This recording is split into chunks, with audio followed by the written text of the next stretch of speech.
जब फरिश्ते पूछेंगे कौन है तेरा रब, तो तुम क्या मोदी बोलोगे या अल्लाह? अस्सलाम वालेकुम नाज़रीन, एम न्यूज़ 24/7 में आप तमाम का इस्तकबाल है। वक्फ एक्ट बिल के खिलाफ दारुस्सलाम में प्रोटेस्ट मीटिंग में मौलाना जाफर पाशा ने खिताब किया।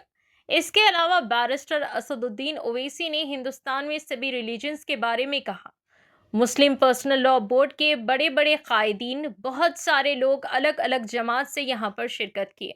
हजारों की तादाद में अवाम ने यहाँ शिरकत की। आइए नाज़रीन, देखें हमारे नुमाइंदे मोहम्मद रहमत की एक खुसूसी report. Latest news and updates के लिए एम न्यूज़ 24/7 को यूट्यूब पर सब्सक्राइब करें, इंस्टाग्राम और फेसबुक पर फॉलो करें।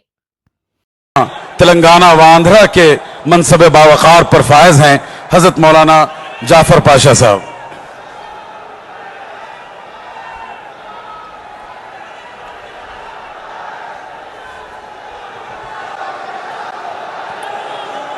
अस्सलाम वालेकुम। राय सुबजने जगह पे अपने खड़े रहिए और आवाज मत कीजिए। जरा आप अपने को डिसिप्लिन भी है, जरा अपना तरीका कार बदलीजिए। अब बदलने का वक्त आ गया है हमारा। अज़ीज़ान मोहतरम, तवील गुफ्तगू नहीं करूँगा। मुख्तसर ये है कि आज माशाअल्लाह दारुस्सलाम जिस अंदाज से लोगों की कसरत से और लोगों के इज्तिमा से माशाअल्लाह तंग दामनी का शिकार हुआ है, और माशाअल्लाह आज यहाँ के रास्ते भी पूरे तरीके से इतने लोग आ गए हैं कि आने के लिए रास्ता तक नहीं है। मैं आप तमाम हजरात को जो यहाँ तशरीफ लाए हैं, मैं उनको मुबारकबाद देता हूँ और ये आपसे गुजारिश करता हूँ कि आप और हम आज वक्फ के कानून के ऊपर जो गुफ्तगू करने के लिए जमा हुए हैं, हमारा ये काम है कि हम वक्फ के कानून को समझें और वक्फ किसे कहते हैं उसे जानने की कोशिश करें।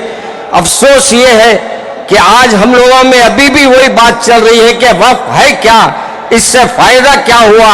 मियाँ, फायदा ये हुआ कि आज आप हैं और कल नहीं रहने वाले हैं, लेकिन ये जो आपके मसाजिद है, मदारिस है और आपकी जो खानखाएं हैं और जो कब्रिस्तान है, ये सब हमारे बुजुर्गों ने वक्फ किया था, जो आज आप अपने लोगों को दफनाने के लिए ले जाते हैं।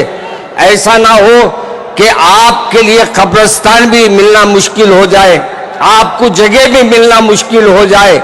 इन हालात में आपको ये बिल लाने वालों को बिल में ले जाकर छोड़ना है, और इसलिए आपका और मेरा ये फरीजा बनता है कि हमारे आज प्रोग्राम में जो भी बातचीत हो रही है, जो भी गुफ्तगू हुई है वक्फ के लिए, आप उसको पर गौर करें और अपने महलों में, अपने गाँव में हर जगह अपने इज्तिमात रखें। और ये हुकूमत जो हमारे मुखालिफ हुकूमत है, और ये हमको मिटाने के लिए और हमारे इन दस्तूर में लाकर ये तरमीमात कर कर मुसलमानों को कमज़ोर करने के लिए जिस अंदाज से इसने ये अमल किया है, इसको मुंह तोड़ जवाब देना है। मैं आपसे गुजारिश करता हूँ, खामोशी के साथ इस जलसे को समाप्त करें और सब मिलकर ये कोशिश करें कि हम सब मिलकर इस बिल की मुखालिफत करें। और ये हुकूमत जो हमारे लिए मुसलसिल मेहरबान है, ये मेहरबानी है, मेहरबानी की आड़ में हमारे से दुश्मनी निभाई जा रही है। हम ऐसी हुकूमत के और मरकजी हुकूमत के जितने बिल आए हैं, हम उसको कबूल नहीं करेंगे और हम न इसको मानने के लिए तैयार है। हाँ, आज आपको जरूरत है समझने की, मगर अफसोस आज भी हमारे लोग समझना नहीं चाहते हैं। अभी भी एक दूसरे पर हम हमले कर रहे हैं। मेरे अजीज दोस्तों, आज हमको एक होने का वक्त आ गया है। हम एक हो जाए और एक होकर सब मिलकर इस बिल की मुखालिफत करें और अल्लाह से दुआ करें कि अल्लाह तबारक व तआला ये जो मौका हमको दिया है और ये मौका जो हमको मिला है, हमको अल्लाह के लिए अपने आप को ये वक्फ करें और इस बिल के लिए अपना जितना मुमकिन हो सके एहतजाजी रैलियों में, एहतजाजी जो भी हमारे पर्सनल लॉ बोर्ड के तरफ से आपको ऐलान किया जाएगा उस पर ना सिर्फ अमल कीजिए बल्कि उसमें बढ़ चढ़कर हिस्सा लीजिए। अल्लाह से दुआ है कि अल्लाह तबारक व तआला हम सबको अपने फजल से, अपने करम से अपनी हिफाजत में रखे और ये हुकूमतें जो हमारे लिए जो मसाइल पैदा कर रही है उससे हमारी हिफाजत फरमाए। अस्सलामु अलैकुम व रहमतुल्लाहि व बरकातहू।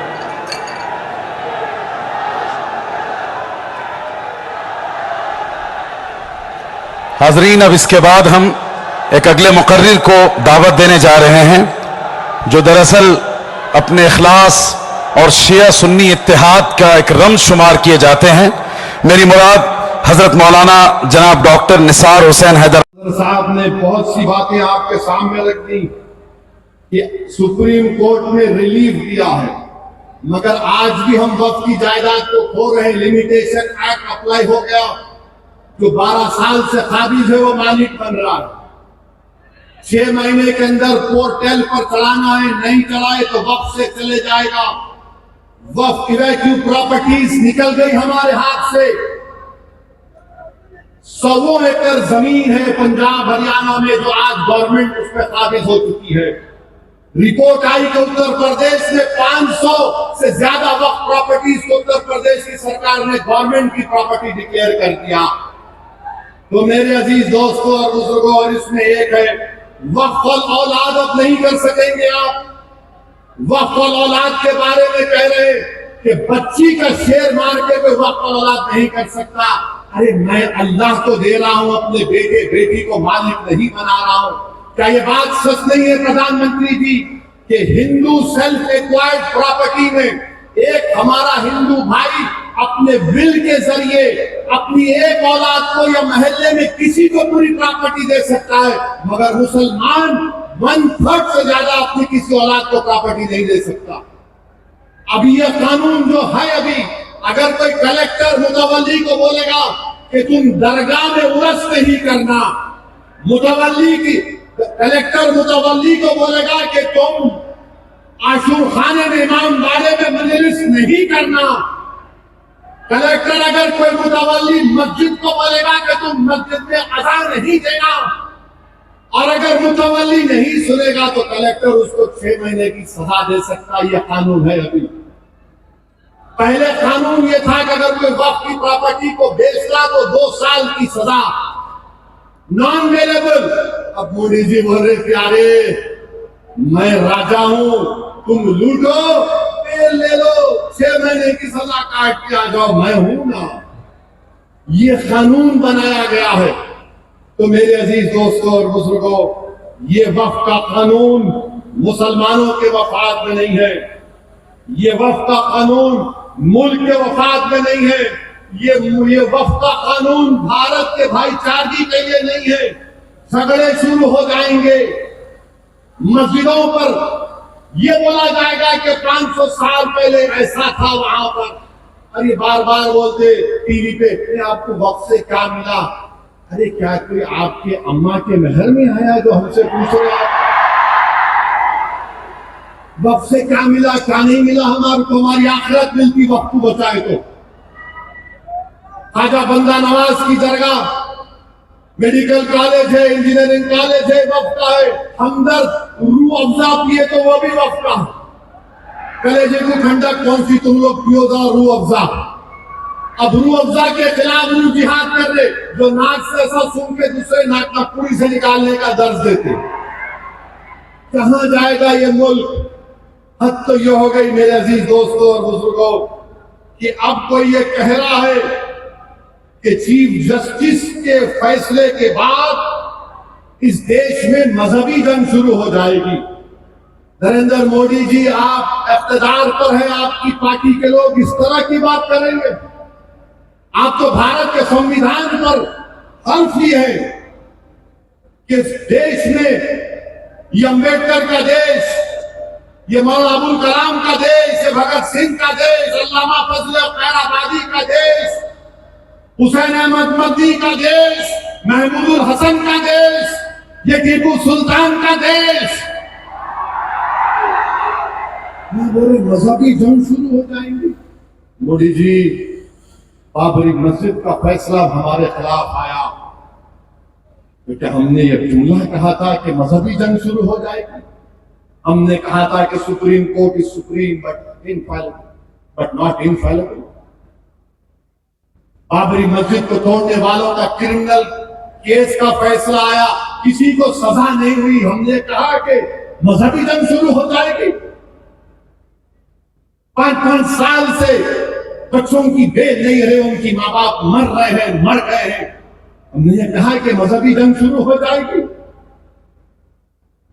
CAA का कानून है, हियरिंग नहीं होगी, तो हमने कहा कि मजहबी जंग शुरू हो जाएगी।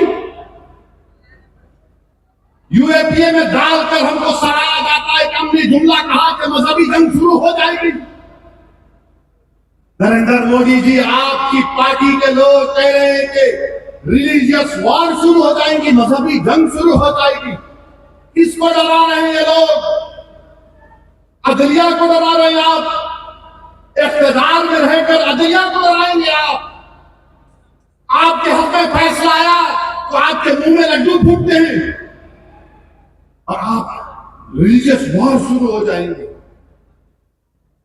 यही फर्क है हम भारत के उन मुहिबान भारत में जिसमें हिंदू मुसलमान की है।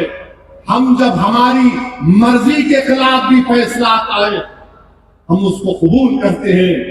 इसलिए कबूल करते हैं कि हम कॉन्स्टिट्यूशनल मोरालिटी को मानने वाले हैं।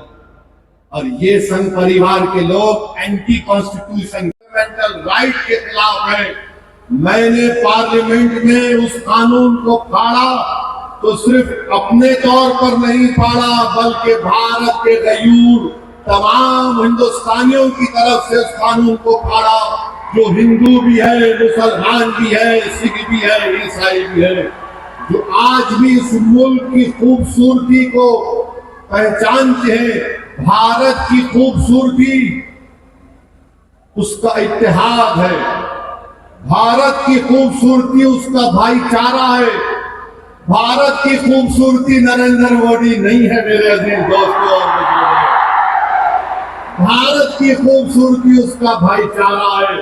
भारत की खूबसूरती उसकी मस्जिद भी है, मंदिर भी है, दरगाहें भी है, खानकाएं भी है। और जो लोग इस भाईचारगी को खत्म करना चाहते हैं वो भारत को कमजोर कर रहे हैं। तो हमारा एहतजाज इसलिए भी है कि वो लोग जो हमको सफ़े हस्ती से मिटाना चाहते हैं, हम उनको पैगाम देना चाहते हैं कि हम मिटने वाले नहीं हैं। मैं बार बार कह चुका हूं, जब तक हम दुनिया में जिंदा है कयामत नहीं आएगी। जिस दिन हम चले जाएंगे सूर फूका जाएगा, याद रखो। और अगर बीजेपी ये समझ रही है कि उन्होंने 2014 में इख्तिदार पर आए तो पहले ट्रिपल तलाक का ऐसा कानून बनाया जो मुस्लिम खवातीन के खिलाफ बनाया, फिर उसके बाद उन्होंने CAA का कानून मजहब की बुनियाद पर बनाया, फिर उसके बाद उन्होंने UAPA के कानून को गंदे तरीके से उसको और ताकतवर बना दिया, फिर उसके बाद उन्होंने मजहब तब्दीली का कानून अपनी बीजेपी जहां पर इख्तिदार में रियासत में बनाया, फिर अब तो यूनिफॉर्म सिविल कोड बनाने की बात कर रहे हैं। 11 साल से नरेंद्र मोदी सिर्फ मुसलमानों की मजहबी शनाख्त पर हमला कर रहे हैं। 11 साल से नरेंद्र मोदी सिर्फ मुसलमानों की मस्जिदों को छीनने की कोशिश कर रहे हैं। 11 साल से नरेंद्र मोदी मुस्लिम खवातीन को ताकतवर बनाने के बजाय उनके सरों से हिजाब को छीन रहे हैं। 11 साल से नरेंद्र मोदी बुलडोजरों के जरिए सबसे ज्यादा दलित और मुसलमानों के घरों को तोड़ दिया। अब यूनिफॉर्म सिविल कोड के नाम पर हमारी शरीयत को हमसे छीनना चाहते हैं। वो शरीयत जो शरीयत एप्लीकेशन एक्ट 1937 है, जब संविधान बन रहा था तो बाबा साहेब अम्बेडकर ने कहा था कि शरीयत एप्लीकेशन एक्ट बरकरार रहेगा, मगर आज नरेंद्र मोदी ये समझते हैं कि मैं बाबा साहेब अम्बेडकर से बड़ा दूरंदेश हूं। मिस्टर मोदी, आप अम्बेडकर के पैर की धूल भी नहीं है, इस बात को याद रखना। मेरे अजीज दोस्तों और बुजुर्गों, और दूसरी बात यह, मैं आपसे कह रहा हूं कि अपने सफों में इत्तेहाद को मजबूत रखिए।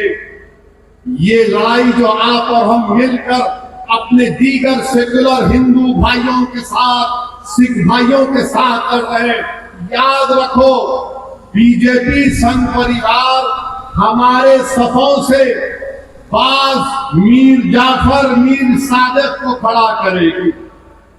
इनसे एहतियात करो। मगर आज मालूम हुआ कि जाफर पाशा में कश्फो करामात थी।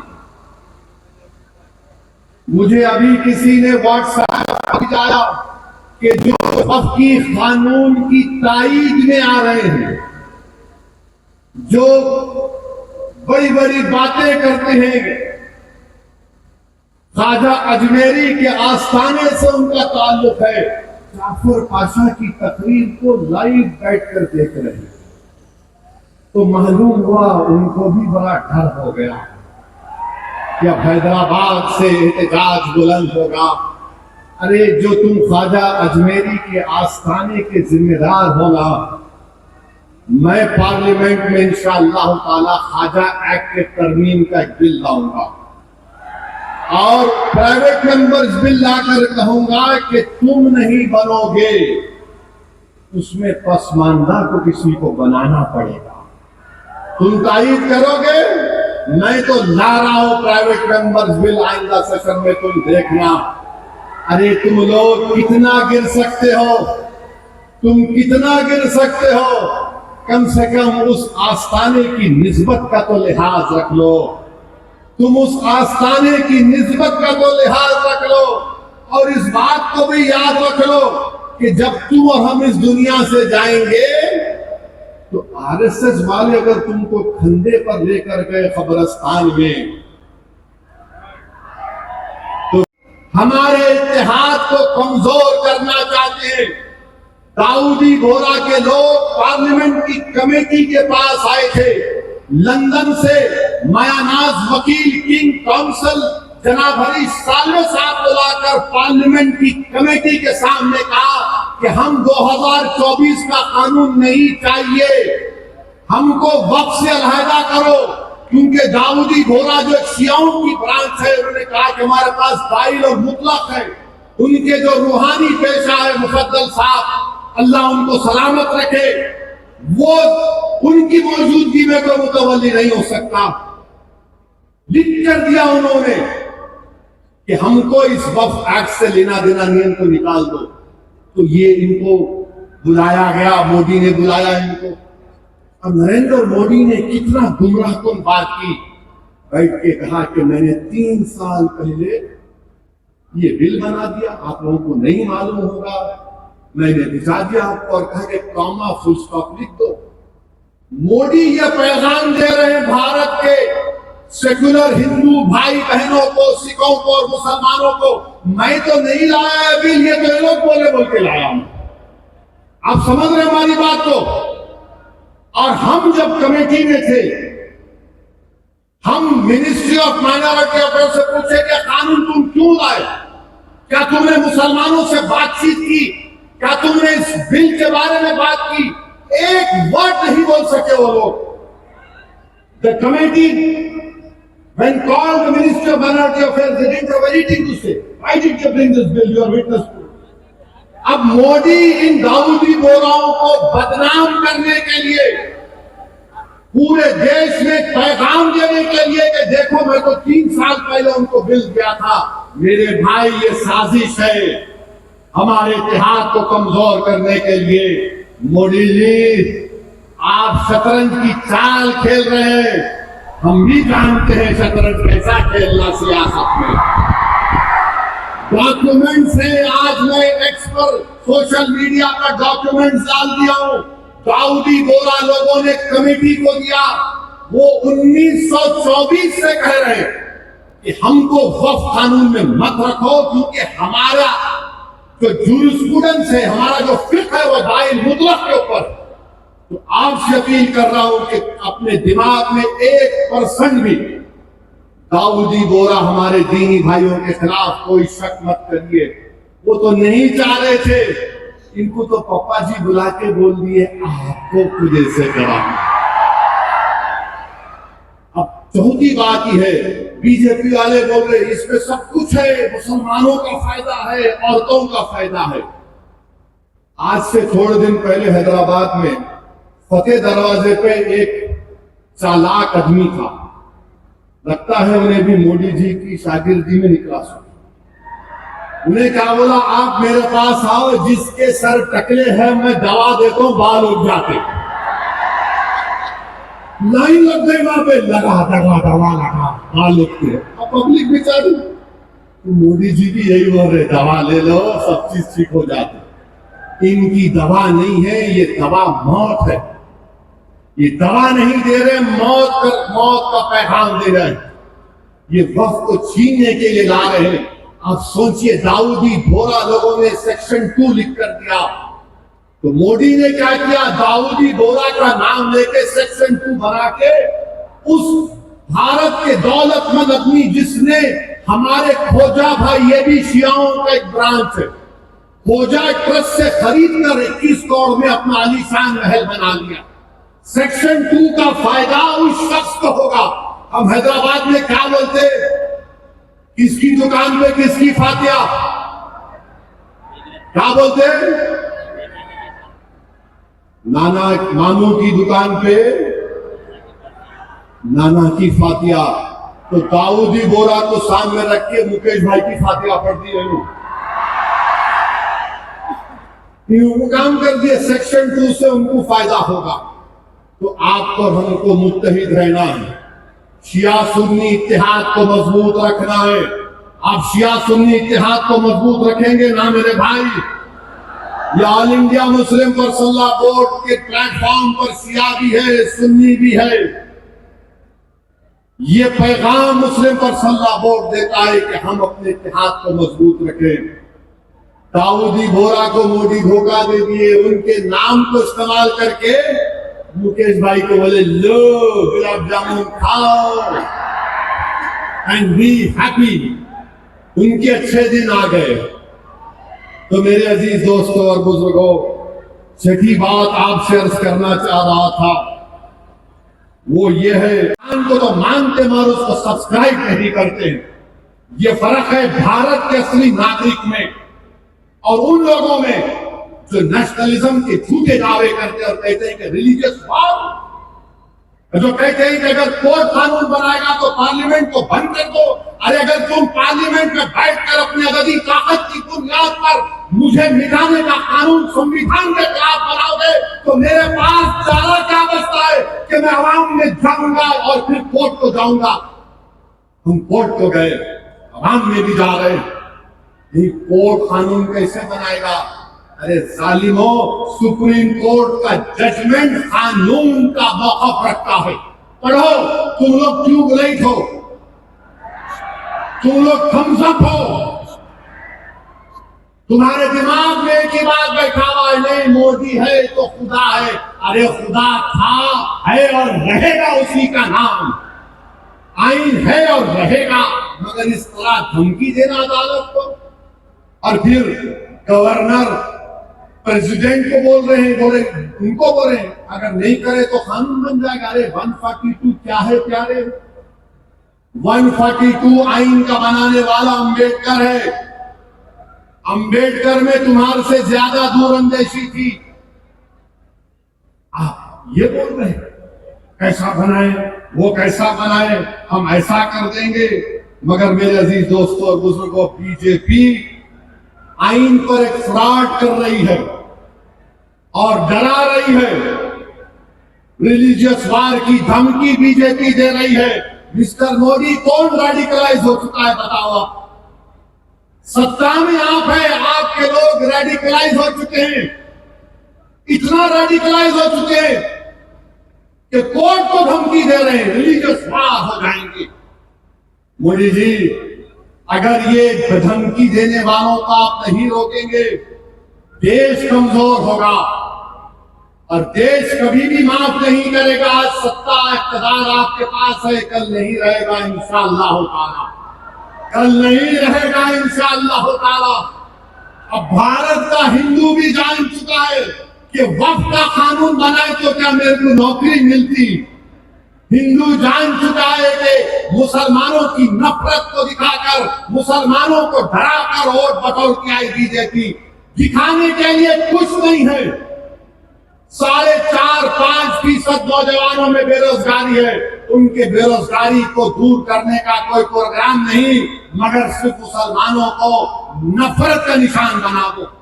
तो मैं हमारे हिंदू भाइयों से भी अपील कर रहा हूं, जो आपके एंडोमेंट वोट के लिए अच्छा है वो हमारे लिए भी अच्छा होना चाहिए। जो सिख गुरुद्वारा प्रबंधक कमेटी के लिए अच्छा है वो हमारे लिए भी अच्छा होना चाहिए। हमारा मुतालबा सिर्फ यही है कि हम अपनी वक्फ की जायदादों की हिफाजत कर सके। और ये लोग बोलते नहीं वो ऐसा कर रहे, आजकल मुझ पर भी उंगली उठा रहे। मेरे भाई, मेरी उम्र दरियाफ्ती की नहीं है अब, और तुम याद रखो, तुम जो कुछ बोल रहे हैं ना, मैं सियासतदान भी हूं और आधा वकील भी हूं। तो तुम्हारा वीडियो है मेरे पास, तुमको हैदराबाद आना पड़ेगा, तुमको शॉपिंग कराएंगे। You want to see shopping, will show you shopping. जो बोले जा रहे। अगर हम अपनी जबान से बोलना शुरू करें ना, तो तुम्हारा लुत्फा कहां से आए बोल सकता हूं मैं, याद रखो। माफ करना, उलमा इकराम की मौजूदगी में बोल रहा हूं, वक्फ की कानून की मुखालिफत किस बुनियाद पर की जा रही है आप देखो। ये हो जाएगा, वो हो जाएगा, कुछ नहीं होगा, सिर्फ जायदादों को लूटने के लिए किया जा रहा है। तो इंशाअल्लाह ताला जो पर्सनल वोट का एहतजाज पूरे तेलंगाना में होगा, मुल्क में होगा, अब तालकटोरा स्टेडियम में भी 22 को होगा। मैं हमारे तमाम से अपील कर रहा हूं, इसको कामयाब करिए। आपसे भी अपील कर रहा हूं कि हमको एक लंबी लड़ाई लड़ना है जमहूरियत में, कानूनी लड़ाई लड़ रहे हमारे वकील। अल्लाह हमारे वकीला को सलामत रखे, अल्लाह उनको और हिम्मत दे, और अल्लाह हमको हिम्मत दे, अल्लाह हमारे ईमान को सलामत रखे। याद रखो मुसलमानों, बगैर ईमान के हम एक जिंदा लाश की तरह हैं, बगैर मस्जिदों के हम कुछ नहीं है, बगैर जायदादों के जिसका मालिक अल्लाह, अगर कोई और कब्जा कर लेगा तो हम क्या जवाब देंगे रब्बे कायनात के सामने। थोड़ी तकलीफ उठाना पड़ेगा। आज मगरिब की नमाज पढ़ते वक्त इस चादर के नीचे कंकर हमारे घुटनों को चुबा रहे थे, और हम उम्मीद कर रहे थे कि इमाम साहब जल्दी नमाज खत्म कर लेंगे। आधे मिनट के लिए सोचो कि 50,000 फलस्तीनी शहीद हो गए मेरे भाई, 11 लाख बेघर हो गए, 15,000 बच्चे मारे। जब फरिश्ते पूछेंगे कौन है तेरा रब, तो तुम क्या मोदी बोलोगे या अल्लाह? देख लो इस बात को, हम तो अल्लाह ही बोलने वाले हैं और बोलते रहेंगे। अल्लाह ही हमारी मदद करेगा और अल्लाह ही इनको शिकस्त देगा इंशाअल्लाह ताला। हम तौहीद परस्त हैं और हमको फख्र है इस बात का कि रब्बे कायनात, जिस चीज का मालिक अल्लाह है, मोदी कह रहे हैं कि उसका मालिक अल्लाह नहीं रहेगा। अब मोदी आप खुद देखोगे अल्लाह कैसा बता देगा अपना जल्दी, आप देखेंगे। आप इसको, इस कानून को तुमको वापिस लेना पड़ेगा। जिस तरह हमारे किसान भाइयों ने हमको रास्ता दिखाया, हम उसी रास्ते पर एहतजाज करेंगे। जब तक कानून वापिस नहीं होगा, भारत में पुरअमन एहतजाज होगा। आप तैयार हैं कि लंबी जमहूरी लड़ाई लड़ने के लिए, या फिर कोका कोला की तरह उनके फिर ठंडे तो नहीं बैठ जाएंगे? क्या आप तैयार हैं जमहूरी एहतजाजी लड़ाई लड़ने के लिए? अगर आप तैयार हैं तो आप अपने आप से वादा कर लीजिए कि जब तक ये काला कानून वापिस नहीं होगा हम एहतजाज करेंगे, हम पीछे नहीं हटेंगे, पुरअमन एहतजाज हमारा होगा। याद रखो मेरे अजीज दोस्तों और बुजुर्गों, हम अल्लाह जिस जमीन का, जिस जायदाद का मालिक है उसकी हिफाजत के लिए आगे बढ़ रहे हैं। हम अल्लाह के घर की हिफाजत के लिए आगे बढ़ रहे हैं। हम औलिया अल्लाह के आस्थानों की हिफाजत के लिए आगे बढ़ रहे हैं। हम अपने ईदगाहों की हिफाजत के लिए आगे बढ़ रहे हैं। और याद रखो इंशाअल्लाह ताला अल्लाह हमारी इस कोशिशों को कबूल करेगा, अल्लाह हमारे इस ईसार को कबूल करेगा। हम जो कुछ भी कर रहे हैं रब्बे कायनात के लिए कर रहे हैं, इसमें कोई हमारे सियासी अगराज व मकासद नहीं है। इसीलिए कह रहा हूं जहां कहीं भी एहतजाज होगा उसमें हिस्सा लीजिए, उसको कामयाब करिए। ये कोई सियासी पार्टी का एहतजाज नहीं है, ये इलेक्शन के वोटों को बटोरने का एहतजाज नहीं है। जिस चीज का मालिक है उसकी हिफाजत करने के लिए एहतजाज हो रहा है। पूरे मुल्क में इंशाअल्लाह ताला जो मुस्लिम पर्सनल लॉ बोर्ड ने प्रोग्राम बनाया उसमें हिस्सा लीजिए। जो तारीख के दिन आपसे कहा गया लाइट बंद करना, लाइट बंद करेंगे या नहीं बंद करेंगे? तो बोलेंगे अम्मा 10 मिनट सीरियल आ रहा, आईपीएल आ रहा है, खामा बोल दिए। 10 मिनट लाइट बंद करो ताकि जो लोग हमको बंद करना चाह रहे हैं उनको एक झलक मिल जाए लाइट बंद हुई तो क्या होता है। ह्यूमन चेंज बनाएंगे तो ह्यूमन चेंज हाथ बनाकर आपको खड़े होना है अपने हिंदू भाइयों के साथ, अपने सिख भाइयों के साथ। वो भी आज बड़े तकलीफ में है कि ऐसा कैसा कानून बीजेपी की हुकूमत ने बना दिया। याद रखिए, इत्तेहाद को मजबूत रखिए। मैं आपको जिम्मेदारी के साथ कह रहा हूं कि हमारे जो दाऊदी बोरा भाई है वो हमारे दीनी भाई है। मेरे भाई, खुदारा उनके बारे में कोई गलतफहमी मत रखिए। मैं आपको बता रहा हूं नरेंद्र मोदी ने इस मुल्क को गुमराह किया। मैं और अब्दुल्ला साहब हम लोग पार्लियामेंट की कमेटी के मेंबर थे। Mr. Abdullah, I am saying to the people of Hyderabad and to the people of India that during the deliberations of the Joint Working Committee, the Bora community had come, Dawoodi Bora community had come to the committee along with King's Counsel, Mr. Salve, Harish Salve, and they had given a representation. You remember, they wanted exclusion from the Waqf Act. They had clearly said we have nothing to do with this bill. The Dawoodi Bohra have clearly stated that in 1962 the Supreme Court has given them a definite definition of religious denomination. The Dawoodi Bohra have said, remember, that they believe in the concept of Da'il Mutlaq. And this Waqf bill goes contrary to that. It is part of their faith. मैंने ये कहा कि अपने दाऊदी बोरा भाइयों की ईमानदारी पर हरगिज़ शक। 18-17 हजार के करीब ख्वातीन शहीद हो गई है, मगर उनका जज्बा देखो। वो कह रहे हैं कि हम मरने को तैयार हैं मगर अपने ईमान का सौदा करने के लिए तैयार नहीं। तो भारत के लोगों तुमको मजलूमों से आवाज आ रही है कि हक की कामयाबी के लिए, बातिल को शिकस्त देने के लिए हम 75 साल से अपनी नस्लों को कुर्बान कर दिए। तुमने और हमने नजारे देखे कि एक माँ कह रही है अपने बेटे के कफन के सामने कह रही है कि रसूलुल्लाह सल्लल्लाहु अलैहि वसल्लम, मैं अपने बेटे को आपके पास रवाना कर रही हूँ। हम एक बाप को सुन रहे हैं बोलते हुए अपने बेटे के लाश के सामने, या रसूलुल्लाह सल्लल्लाहु अलैहि वसल्लम, जो दुनिया खामोश बैठी हुई है आप उनकी शिफा नहीं करेंगे करके मैदान में। मेरे अजीज दोस्तों और बुजुर्गों, हमको सिर्फ पुरअमन एहतजाज करना है ताकि हम आने वाली नस्लों को बता सके कि 2025 में ऐसे भी नौजवान और बुजुर्ग और खवातीन थे जिन्होंने वक्त के फिरौन के सामने झुकने की तो बात तो छोड़ो, उन्होंने उसकी तकालीफ पर उफ भी नहीं कहा। हम जमहूरी तरीके से लड़ेंगे।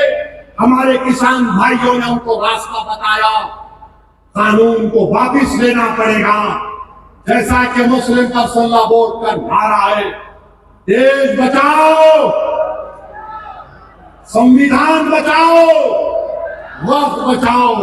तो नारा लगाओ, संविधान बचाओ, वक्त बचाओ, संविधान बचाओ, वक्त बचाओ। आप साथ हैं ना हमारे इंशाअल्लाह ताला। याद रखो, तुम साथ भी नहीं है तो हुसैन का परचम लेकर करबला में उतर जाएंगे, क्योंकि अगर तुम साथ होगे तो यजीद को मालूम हो जाएगा कि ये हुसैन के गुलाम है, ये ताकत को देखकर झुकने वाले नहीं है। तो मेरे अजीज दोस्तों और बुजुर्गों, पुरअमन तरीके से अपने अपने घर को रवाना होइए, झंडे मत लहराइए। अब नारे लगाने का यहाँ पे वक्त खत्म हो चुका है। पुरअमन तरीके से अपने घरों को जाइए। बड़ी तादाद में हमारी माँ और बहनें भी आई है, मैं उनका शुक्रिया अदा करता हूँ। नारे तकबीर, अस्सलाम वालेकुम व रहमतुल्लाहि व बरकातहू।